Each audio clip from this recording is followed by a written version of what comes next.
এজন অহংকাৰী ৰজা মহেন্দ্ৰ। সাধুকথা। পুৰণি কালত এদিন ৰজা মহেন্দ্ৰই অহংকাৰ কৰি নিজৰ সভাত কৈছিল, মই শক্তিশালী, মোৰ ধনৰ অভাৱ নাই। এই পৃথিৱীত মোৰ দৰে মহান আন কোন আছে?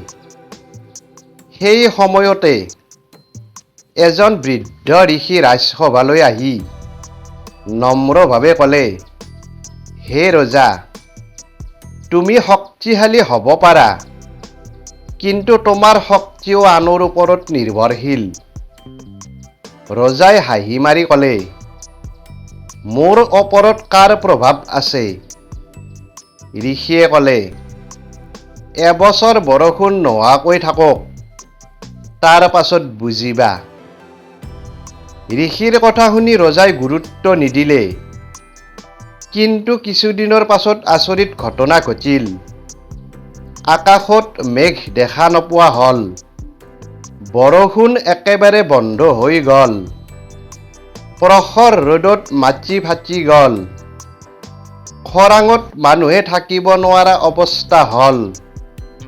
গছ-গছনি শুকাবলৈ ধৰিলে। চৰাইবোৰ নীৰৱ হৈ পৰিল। গৰু-ছাগলীয়ে খাদ্য বিচাৰি ফুৰিলেও একো নাপালে।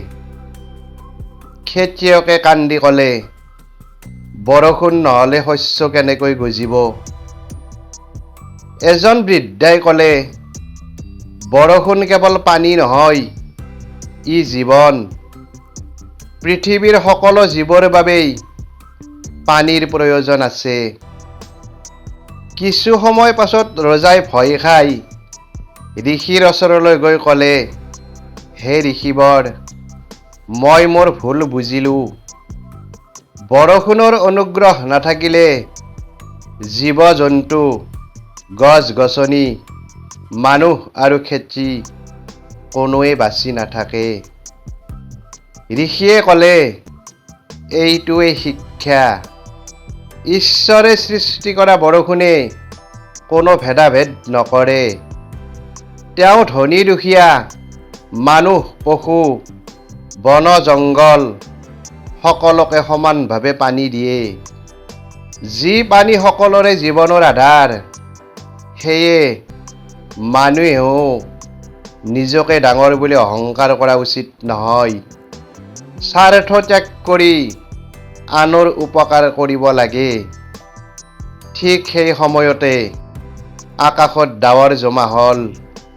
অলপ পাছতেই বৰষুণ নামিল। বৰষুণৰ পানীয়ে পৃথিৱী জীপাল কৰি পেলালে। চৰাইবোৰে পুনৰ গান গাবলৈ ধৰিলে। গছ-গছনি সজীৱ হৈ উঠিল।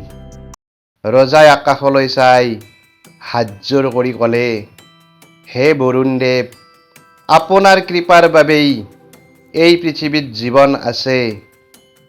শিক্ষা।